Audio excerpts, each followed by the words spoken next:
Selamat pagi Bapak Ibu, Shalom. Shalom.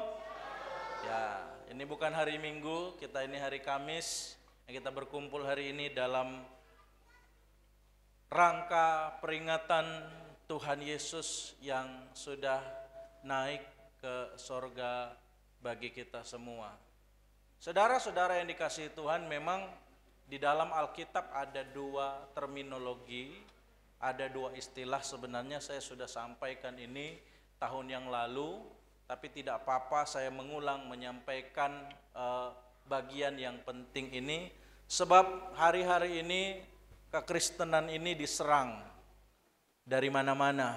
Ya, apologet non-Kristen mencoba untuk menyerang iman Kristen, lalu berkata, Tuhan kalian sendiri, Yesus yang kalian sembah itu diangkat ke sorga. Berarti betullah dia hanya utusan. Betullah dia bukan Tuhan. Dia hanya messenger of God. Ya. Belakangan ini Facebook Kristus Alpha sering dikunjungin oleh dua orang yang mencoba untuk menyerang iman Kristen.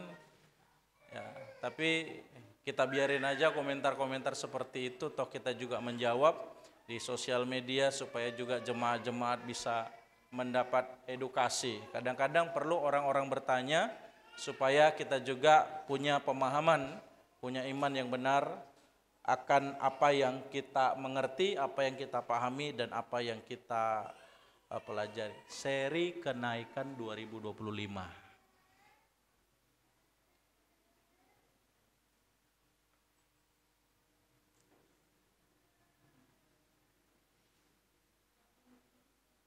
Sudah ketemu?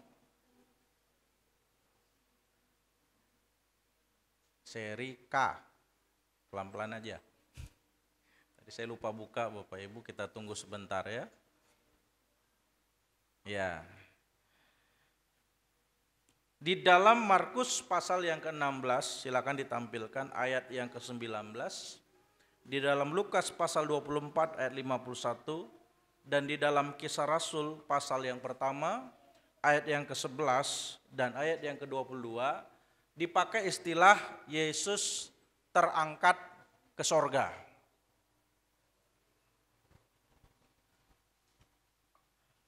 Nah, peristiwa terangkat ke sorga ini biasanya memakai kata kerja Yunani analambano yang berarti mengambil atau mengangkat. Dipergunakan dalam bentuk pasif, menunjuk bahwa Yesus memang terangkat atau diangkat oleh kekuatan yang lain, yaitu kuasa dari Sang Bapa yang membawa dia ke sorga. Jadi memang mayoritas Injil menggunakan istilah Yesus terangkat ke sorga. Tetapi di dalam Kisah Rasul pasal yang pertama ayat yang ke-11, dan di dalam 1 Petrus pasal yang ketiga ayat 22 juga dipakai istilah Yesus naik ke sorga. Nah, Yesus terangkat atau Yesus naik. Kalau terangkat kan berarti pasif, diangkat dia. Tapi kalau naik berarti dia sendiri yang pergi ke sorga. Ternyata Alkitab memakai dua istilah ini.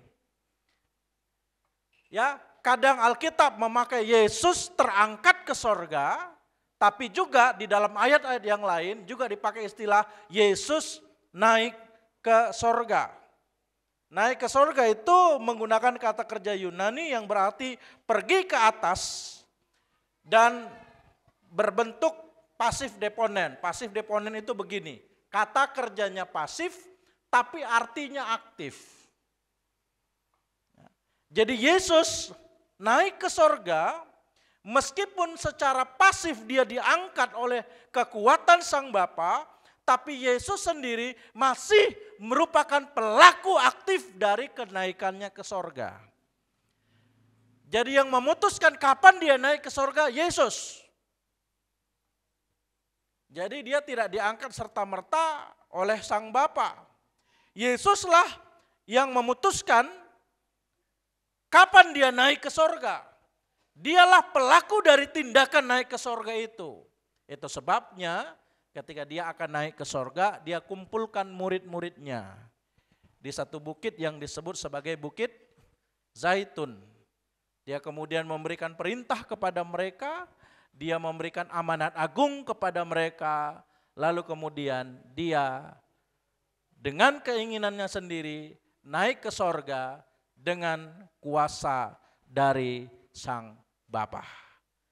Jadi entah itu Yesus terangkat ke sorga atau Yesus naik ke sorga, dua-duanya sama-sama benar. Mungkin kita bisa lihat perbandingannya ya, bahwa Yesus terangkat, ini berarti Yesus diangkat oleh kekuatan yang lain yaitu kuasa dari Allah. Sementara istilah Yesus naik ke sorga berarti Yesuslah pelaku perginya ia ke sorga, meskipun tindakan tersebut terjadi melalui kuasa dari Bapanya. Hari ini saya ingin menyampaikan firman Tuhan yang saya beri judul Kenaikan Yesus, Kompas bagi umatnya. Kenaikan Yesus, kompas bagi umatnya. Saudara pernah lihat kompas? Pernah, jam-jam dulu kadang-kadang ada kompas. Dan kompas itu berfungsi sebagai penunjuk arah. Ketika seorang kehilangan arah, maka dia perlu kompas. Ia memerlukan kompas agar dia tidak tersesat, agar dia tidak kehilangan arah.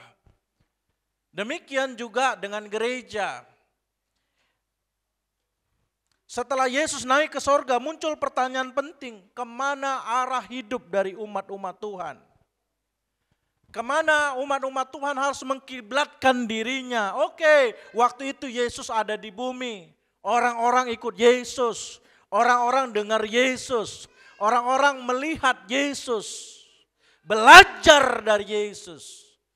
Tapi bagaimana setelah Yesus naik ke sorga? Kolose pasal yang ketiga ayat 1-4 memberikan kita jawaban bahwa kenaikan Tuhan Yesus ke sorga bukan sekedar peristiwa sejarah, melainkan kenaikan juga adalah titik orientasi baru bagi seluruh umat Tuhan. Kenaikannya adalah kompas bagi gereja. Yesus yang kini duduk di sebelah kanan Allah harus menjadi pusat gravitasi dari seluruh aktivitas, pikiran, perasaan, kehendak, bahkan masa depan kita. Dalam peringatan kenaikan Tuhan Yesus ke sorga, mari kita setting ulang fokus kita. Mari kita setting ulang arah kita. Supaya arah kita bukan lagi kepada dunia yang fana ini. Sebab Tuhan kita Yesus Kristus sudah meninggalkan dunia ini. Marilah kita setting ulang arah perhatian kita kepada realitas surgawi yang kekal. Bukan kepada apa yang ada di dunia ini. Kenapa? Karena dia sudah naik ke sorga. Memang pertama-tama Tuhan Yesus turun ke dunia. Untuk apa? Untuk menyelamatkan dunia yang hilang. Untuk apa dia datang ke dunia?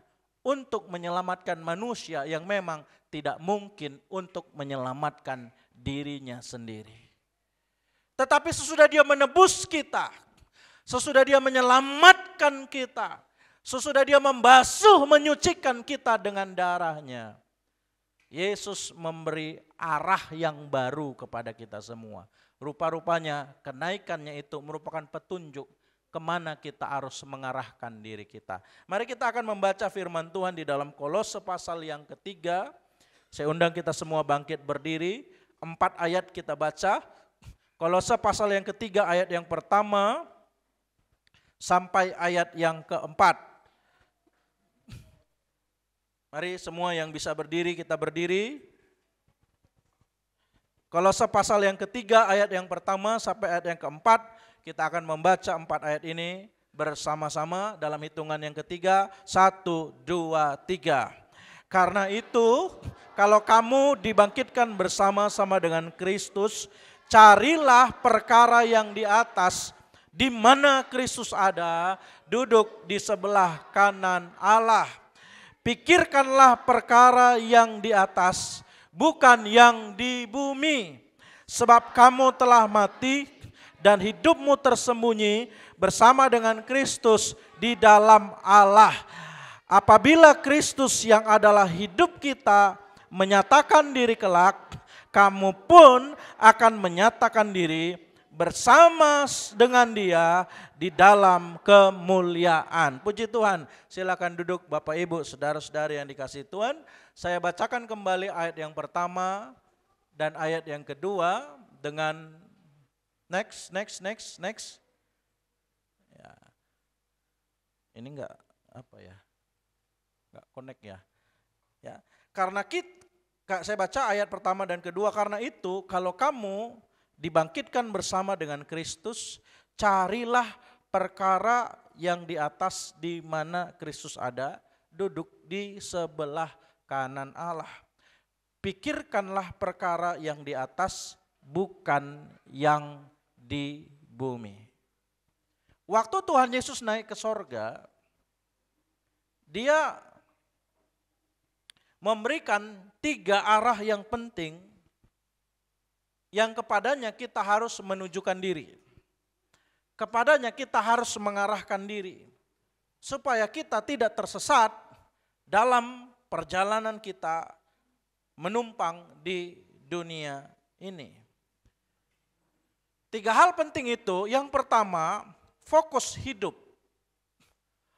Waktu Yesus naik ke sorga, itu merupakan sebuah tanda supaya kita memfokuskan hidup kita untuk mencari dan memikirkan hal-hal yang sorgawi.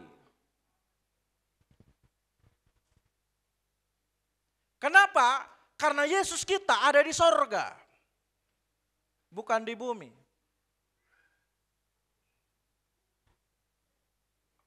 Semua pernah jatuh cinta? Yang pernah jatuh cinta, tolong angkat tangan. Ada yang belum pernah jatuh cinta? Saudara Jennifer sekalipun dia pernah jatuh cinta. Jangan kalian pikir Jennifer gitu-gitu gak pernah jatuh cinta. Sering dia jatuh cinta.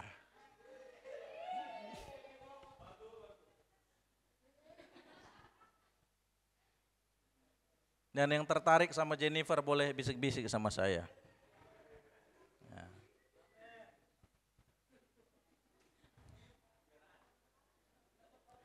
Waktu Tuhan Yesus naik ke sorga, Dia ingin kita memikirkan hal-hal yang ada di sorga, sebab Dia ada di sorga. Ketika kita memiliki seorang yang kita kasihi, kita cintai, dulu saya dengan Ibu Gembala, sempat Ibu Gembala di Sarula, saya di Medan. 6 bulan kami puasa bersama, tiap hari teleponan, doa bersama, baca firman bersama, bergumul bersama, mohon kasih karunia Tuhan. Sambil aku telepon, sambil aku bayangin, karena udah pernah ke Sarula kan, sambil aku bayangin dia di Sarula. Oh, mungkin lagi di kamar, aku bayangin situasinya. Aku memikirkan.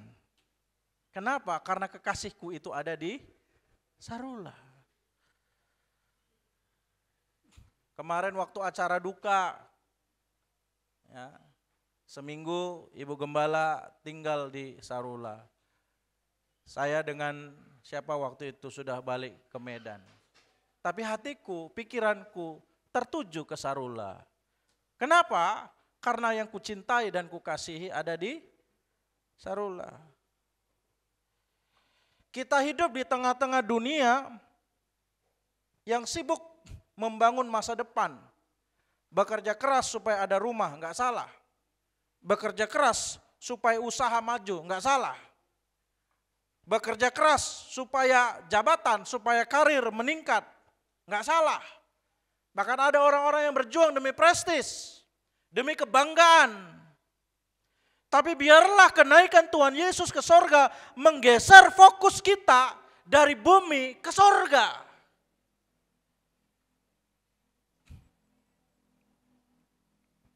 Tujuannya bukan untuk kita sepenuhnya meninggalkan apa yang ada di bumi ini. Kita memerlukan apa yang ada di dunia ini. Kita perlu bekerja supaya kita makan. Kita perlu berpikir tentang usaha kita supaya usaha kita maju. Kita perlu berjerih payah supaya naik jabatan, supaya karir meningkat. Tapi pikiran kita, pencarian kita perlu juga diarahkan kepada hal-hal yang surgawi supaya kita tidak terikat sepenuhnya dengan bumi ini. Jangan sampai nanti waktu Tuhan mau bawa kita ke sorga, kaki kita lengket di bumi. Kenapa? Karena perhatian kita terlalu tertuju kepada apa yang ada di dunia ini.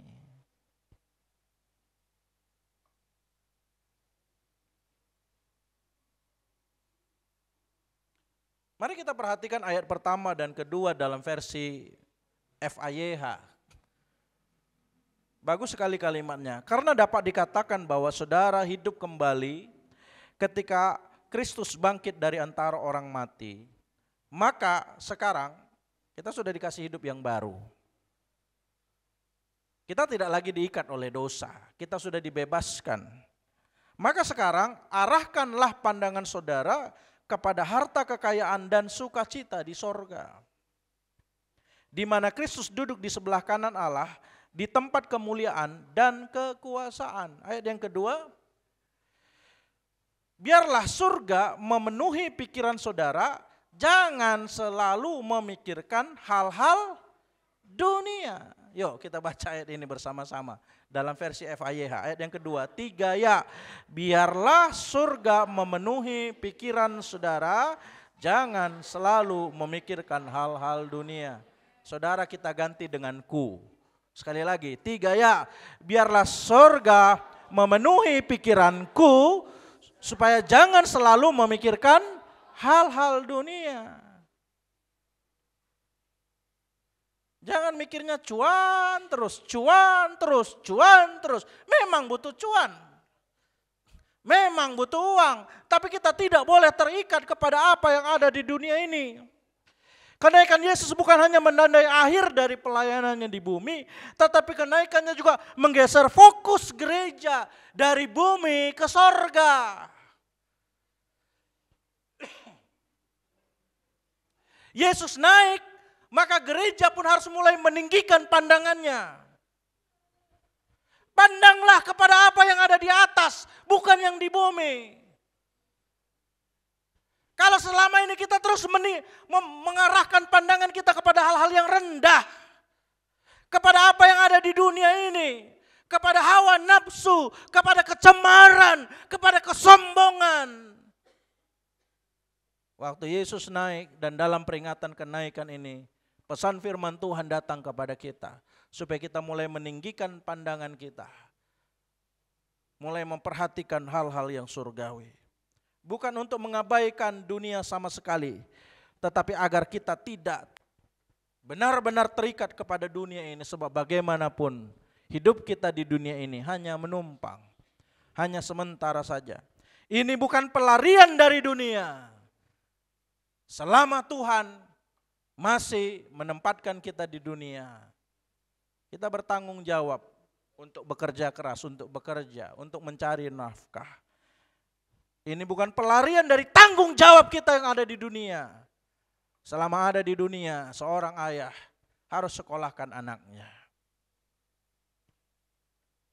Seorang ayah harus membahagiakan keluarganya. Seorang istri harus melakukan hal-hal yang menyenangkan suaminya. Seorang ibu harus merawat anak-anaknya dengan penuh kasih. Seorang anak harus berjuang supaya dia tidak memalukan keluarga, tapi justru menjadi kebanggaan bagi keluarga. Ada perjuangan-perjuangan yang memang harus kita lakukan. Saya tidak berkata bahwa kita harus melarikan diri dari tanggung jawab kita yang ada di dunia ini. Kita tetap harus bertanggung jawab atas hidup kita dan orang-orang yang Tuhan percayakan kepada kita. Tapi Yesus naik ke sorga supaya kita boleh hidup di dalam dunia, tapi perspektif kita sorga. Cara pandang kita, cara pandang sorga. Bukan lagi dunia ini.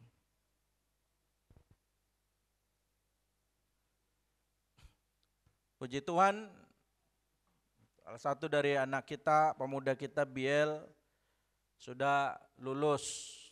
Bentar lagi ke Cina dia. Percayalah Biel, enggak semua orang Cina kulitnya putih. Ada juga kok yang hitam. Jadi enggak usah minder ya kan.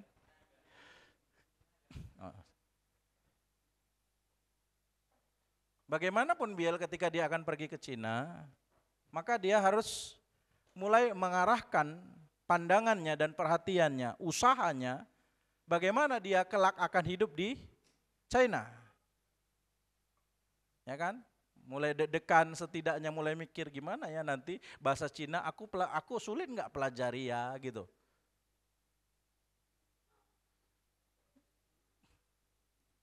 Saya sempat diundang ke Brasil, direncanakan ke Brasil walaupun nggak jadi. Dan dalam masa-masa itu saya mulai stres. Kenapa? Saya mulai berpikir nanti gimana turun ke bandara ya, orang Brasil bisa nggak diajak bahasa Inggris dan lain sebagainya. Ngomongku nanti lancar atau enggak, pikiran saya mulai tertuju ke sana walaupun saya masih ada di Indonesia. Waktu kemarin ada fasilitas untuk kemudian pergi ke Korea. Saya mulai membayangkan nanti gimana di Korea ya. Saya mulai bertanya di sana nanti kita belajarnya bahasa Indonesia atau bahasa Korea. Saya mulai mengarahkan pikiran saya, kenapa? Karena saya tahu saya sebentar lagi akan pergi ke Korea. Walaupun saya masih tinggal di Indonesia. Hidup kita di dunia ini hanya 70-80 tahun. Setelah itu kita akan hidup bersama dengan Bapa di sorga, di Firdaus.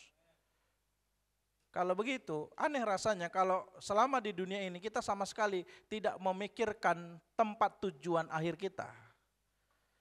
Betul ya Bapak Ibu? Saudara misalnya mau pergi liburan ke Bali, setidak-tidaknya mulai searching di internet, browsing. Nanti di Bali mau nginap di hotel apa gitu. Itu kamarnya nanti gimana, nanti kalau turun di bandara saya harus jalannya gimana. Kadang-kadang kita buka Google Map sok-sok tahu gitu ya. Sok ukur-ukur jarak padahal nanti di sana bengong juga. Tapi pikiran kita, pencarian kita itu mulai diarahkan ke sana. Kenapa? Karena mau pergi ke Bali. Satu ketika kita semua akan pergi ke sorga. Katakan amin. Cepat atau lambat.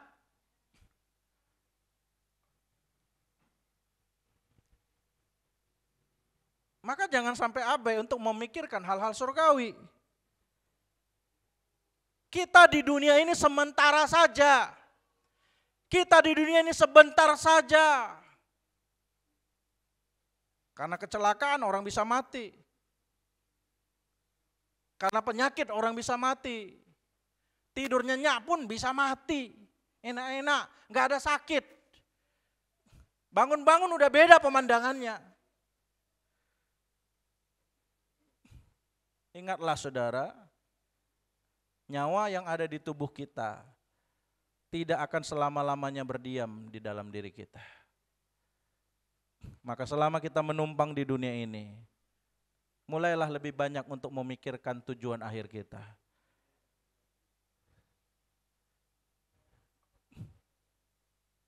Saya takut jangan-jangan orang Kristen di gereja pun enggak pikirannya enggak terarah kepada Tuhan. Itu udah di gereja. Apalagi di rumah, di tempat kerja. Di gereja pun kadang-kadang pikiran, pencarian, arah, fokus tidak kepada Tuhan. Panjang kali Pak Gembala ini kalau khotbah maunya cepat. Biar cepat-cepat kubuka pangkasku. Maunya cepat Pak Gembala ini, biar cepat-cepat kubuka bengkelku. Suwanti, mau cepat papi ini, supaya cepat kubuka toko obatku. Contoh ya Suwanti. Kadang-kadang di gereja pun hati kita nggak terarah kepada Yesus yang ada di sorga.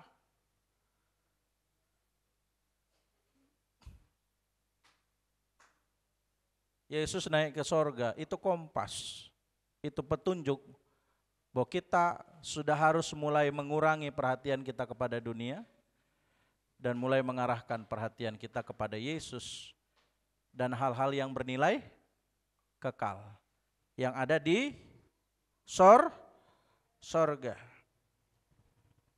Kalau kita hidup dalam kesadaran akan sorga, maka cara berpikir kita tentang uang, tentang waktu, tentang pekerjaan, tentang pencapaian, pasti berubah.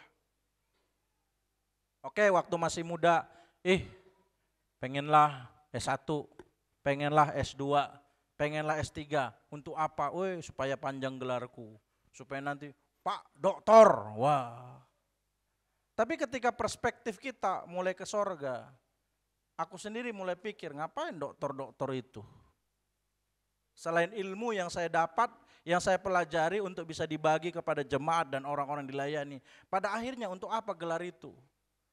Toh nanti waktu menghadap Tuhan ke sorga, nggak ada gelar. Dr. Joy Sopater Wasiono, ST, MTH, maju ke depan, terima upah, nggak ada itu disebut.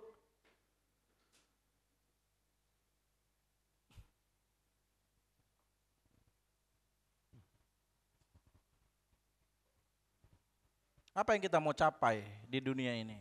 Sekalipun di dunia ini kita jadi presiden, waktu menghadap tahta pengadilan Allah, tidak akan dipanggil, mari ke depan Bapak Presiden Joshua Lumanraja, enggak ada begitu.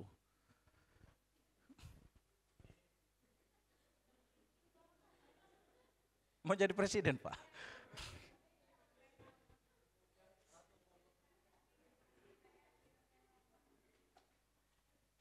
Cara pandang kita terhadap uang akan berubah. Banyak uang pun di bumi, gimana nanti hartaku di sorga? Jangan harapkan ada orang dari bumi nanti bakar uang jadi modal saudara di sorga. Enggak ada itu.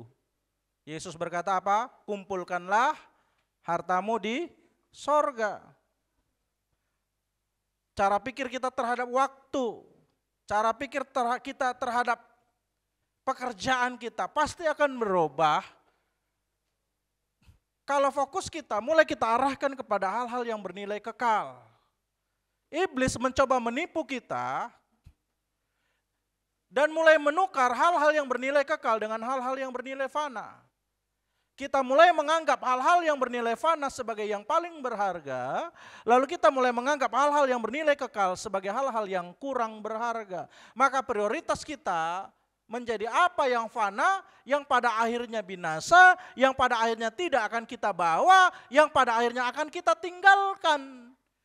Sementara hal yang bernilai kekal yang menjadi modal kita kekekalan sering sekali kita abaikan. Waktu persekutuan, waktu ibadah, jam-jam baca firman Tuhan dan lain sebagainya. Memenangkan jiwa dan lain sebagainya. Sering sekali kita abai dengan hal-hal seperti ini. Karena hati kita condong ke dunia ini. Kalau dahulu kita berpusat pada dunia, maka sekarang pandangan kita harus diarahkan kepada hal surgawi. Kenapa? Karena Tuhan Yesus kita ada di sorga. Amin. Kekasih kita ada di sorga. Amin. Apa hal-hal yang bernilai kekal? Saya tidak akan eksposisi satu persatu, tapi Bapak Ibu nanti bisa lihat dalam Kolose pasal yang ketiga ayat 12 sampai ayat 17. Yang pertama kasih, belas kasihan. Apakah selama kita menumpang di dunia ini, kita fokus kepada hal sorgawi. Apa itu? Kasih. Kerendahan hati. Dunia berkata, berjuanglah. Supaya orang memandang dirimu. Supaya dunia mengakui kehebatanmu.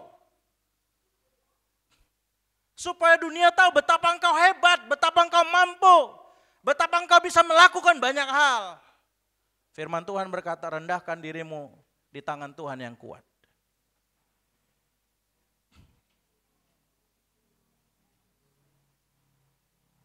Apakah selama ini kita sudah memberi diri kita, memberi waktu kita untuk hidup dan bertumbuh di dalam kasih? Kalau arah dan fokus kita diarahkan kepada kekekalan, maka saya yakin jemaat-jemaat ini, Bapak Ibu, anak-anak muda semua, pasti akan meningkat kualitas rohaninya. Tapi apa yang membuat kami gembala sidang sering sekali sedih adalah jemaat-jemaat yang kualitasnya stagnan. Begitu dia dulu masuk ke gereja, begitu dia dulu bergabung di Kristus Alfa, 10 tahun kemudian masih begitu. Masih suka sakit hati, masih suka dendam, masih suka kepahitan, masih suka iri hati. Itu artinya secara karakter kita tidak berkembang. Itu artinya 10 tahun saudara berjemaat, saudara sama sekali tidak memperhatikan hal-hal yang bernilai kekal, hal-hal surgawi.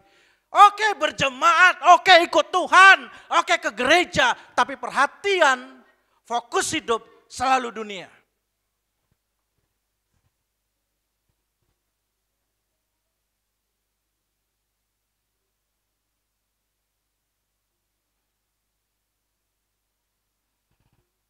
Kasih, belas kasihan, kerendahan hati itu bisa dilihat dari ayat 12. Dari ayat 13, kelemah lembutan, kesabaran, saling mengampuni. Apa yang sudah berubah dalam hidup saudara semenjak saudara ikut Tuhan? Sudah makin sabar enggak? Siapa yang berani berkata bahwa semenjak ikut Tuhan sudah makin sabar? Angkat tangan. Udah makin sabar, sabarnya udah naik. Udah, puji Tuhan. Justru kalau saudara nggak angkat tangan, saya yang sedih. Berarti nggak ada peningkatan rohani. Peningkatan jasmani mungkin iya, gaji makin tinggi, lipstik makin tebal, rumah makin besar, kondisi hidup semakin sejahtera. Tapi bagaimana dengan hal-hal yang sifatnya rohani? Sudah meningkat atau tidak?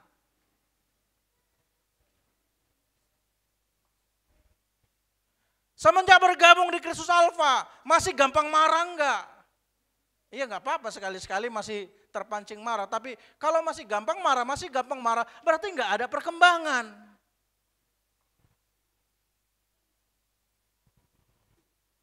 Sudah makin mudah enggak untuk mengampuni? Kalau dulu butuh waktu setengah tahun untuk mengampuni. Kalau dulu butuh waktu 1 tahun untuk mengampuni. Sekarang maunya makin cepat gitu loh. Kalau bisa hari itu disakiti, hari itu mengampuni. Itu namanya berkembang, itu namanya bertumbuh. Jangan jadi Kristen kerdil terus. Nggak maju-maju. Harusnya kan maju. Dulu butuh waktu 1 tahun untuk mengampuni. Dengar firman, ikut CG. Kali pertama, oke, butuh setengah tahun. Ikut CG kali kedua, butuh 3 tahun. Dengar firman Tuhan, lalu bukan 3 tahun, 3 bulan. Dengar firman Tuhan, oke, butuh 1 bulan. Harus berkembang, makin berkembang. Tunjukkanlah buah karakter saudara. Jangan begitu terus. Kalau begitu terus berarti tahun-tahun yang saudara habiskan jadi jemaat di Kristus Alfa, sesungguhnya secara karakter tidak ada dampaknya. Sia-sia. Bergereja iya, tapi karakter nggak berubah-berubah. Ke gereja iya, tapi negatif thinking terus.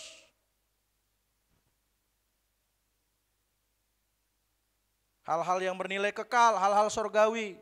Ayat yang ke-14, damai sejahtera yang memerintah di dalam hati. Jadi bukan amarah yang memerintah dalam hati. Disakiti orang, oh terima kasih Tuhan, damai sejahteramu memerintah hatiku, bukan kemarahanku. Bukan gengsiku, bukan egoku. Damaimu yang memerintah hatiku, damaimu yang memerintah otakku, damaimu yang memerintah pikiranku. Harus ada kemajuan.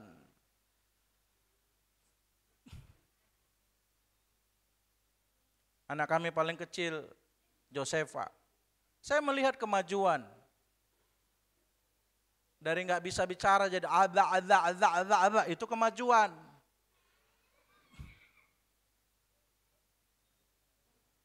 Dari terbaring saja lalu merangkak. Dari merangkak lalu belajar berdiri. Dari belajar berdiri lalu mulai jalan walau masih jatuh-jatuh. Besok-besok berlari, udah bisa peluk bapaknya. Itu namanya kemajuan. Apakah saudara mengalami kemajuan waktu saudara berjemaah di tempat ini?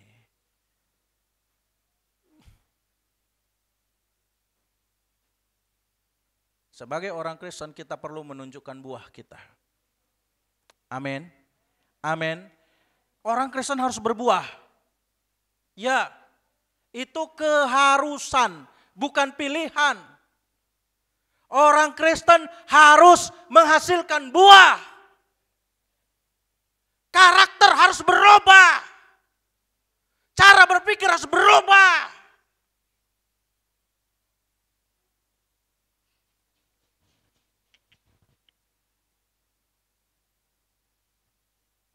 Yang dulu suka nonton film porno tanpa merasa bersalah. Oke, sekarang masih ngulah sekali sebulan, tapi itu pun udah rasa bersalahnya besar kali. Itu udah kemajuan. Lama-lama bisa tahan setengah tahun, 1 tahun nggak lagi nonton film porno. Itu namanya kemajuan.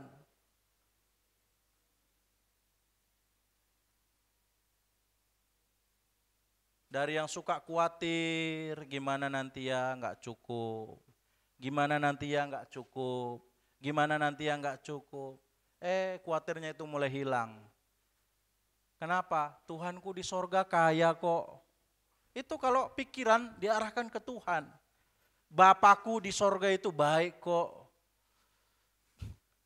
Firman-Nya ya dan amin kok. Dia akan memenuhi keperluan-keperluanku. Ngapain aku khawatir? Toh sampai sekarang aku hidup. Toh sekarang aku nggak mati, nggak kelaparan. Gemuk kok tubuhku. Ngapain aku khawatir? Sehat kok aku. Ngapain aku khawatir? Kalau bergabung di Kristus Alpha penyakitnya khawatir. 15 years kemudian 15 tahun kemudian. Later, 15 years later, 15 tahun kemudian masih khawatir. Itu namanya tidak ada kemajuan. Jujur, saya sedih kalau jemaat nggak ada kemajuan. Ini kita ngapain di sini? Cuma dengar dongeng. Apa? Kata-kata bijaksana Mario Teguh. Bapak Ibu, saya bukan Mario Teguh. Saya gembala yang rindu jemaat punya kemajuan. Amin. Amin. Kadang-kadang demi kemajuan ada teguran. Kadang-kadang demi kemajuan ada nasihat yang mendidik. Kadang-kadang demi kemajuan perlu dimarahin. Saya pernah skorsing anak muda kita, hampir semua waktu itu kena skorsing. Kenapa? Perang dingin, perang teluk. Yang waktu itu nggak kena skorsing cuma 2, Chris John sama Duma Riris. Lainnya kena skorsing semua. Semua pelayan-pelayan anak muda, saya skorsing semua. Kenapa? Perang dingin. Perang Teluk terus. Enggak tobat-tobat, aku sampai pening. Kalau ingat-ingat waktu itu, hari ini ketawa ya kan, kok bisa lah dulu kami kayak gitu. Tapi puji Tuhan lah, sudah lebih maju sekarang. Generasi kakak-kakak sudah makin dewasa. Mungkin gosip yang perlu dikurangi. Karena kata-kata ini kadang-kadang begitu lepas ke udara, kemana-mana.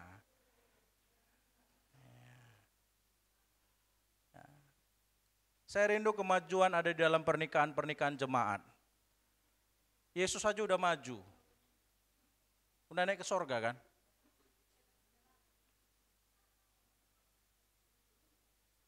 Coba bilang ke sebelahnya, kita harus mengalami kemajuan bro, sis bilang. Iya. Kenapa? Karena Tuhan kita itu Tuhan yang terus maju.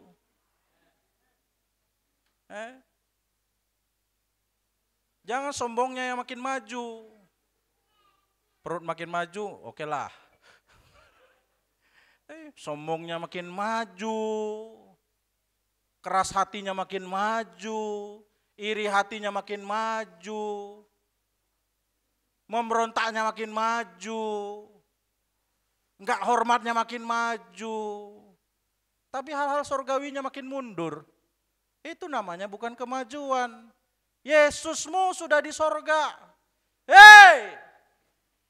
Tuhan yang kau sembah dan cinta itu sudah di sorga.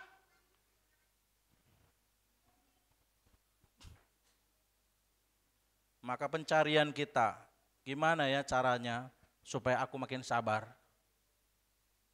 Yang kita perlu pikirkan, gimana ya caranya ya supaya aku nggak gampang khawatir lagi?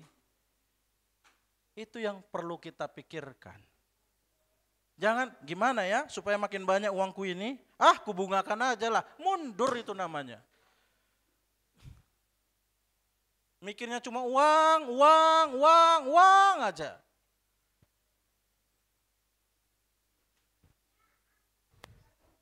Hal-hal yang manis, hal-hal yang indah, itu yang perlu kita pikirkan. 1 Yohanes pasal yang kedua ayat 15. Kembali ke PowerPoint. Ayat 16 dan ayat 17.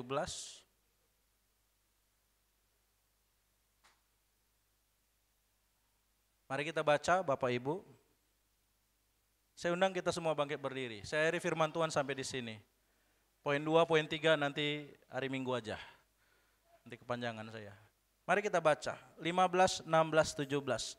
3 ya. Janganlah kamu mengasihi dunia dan apa yang ada di dalamnya. Jikalau orang mengasihi dunia, maka kasih akan Bapa tidak ada di dalam orang itu. Sebab semua yang ada di dalam dunia, yaitu keinginan daging, keinginan mata, serta keangkuhan hidup bukanlah berasal dari Bapa, melainkan dari dunia. 17, dan dunia ini sedang lenyap dengan keinginannya, tetapi orang yang melakukan kehendak Allah tetap hidup selama-lamanya.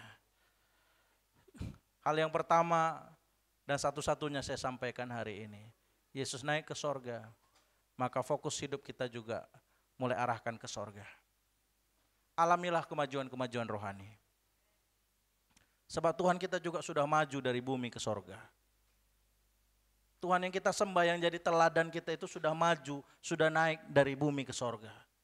Jangan kita di bumi terus, level rohaninya datar terus, nggak maju-maju. Tuhan mau kemajuan. Pohon yang tidak berbuah pada akhirnya akan ditebang. Jangan jadi orang Kristen yang pada akhirnya akan ditebang oleh Tuhan. Semua yang ada pada hidupmu, pemakaian Allah itu diambil. Kenapa? Karena nggak ngalami kemajuan. Alamilah kemajuan. Saya rindu, saya mengalami kemajuan. Kemajuan dalam hubungan dengan Tuhan. Saya rindu kita semua juga mengalami kemajuan. Kemajuan karakter. Damai sejahtera. Pikiran. Perasaan. Bukan lagi keinginan daging yang menguasai. Bukan lagi keinginan mata yang menguasai. Bukan hal-hal yang membuat kita angkuh dan sombong yang menguasai. Semuanya akan lenyap.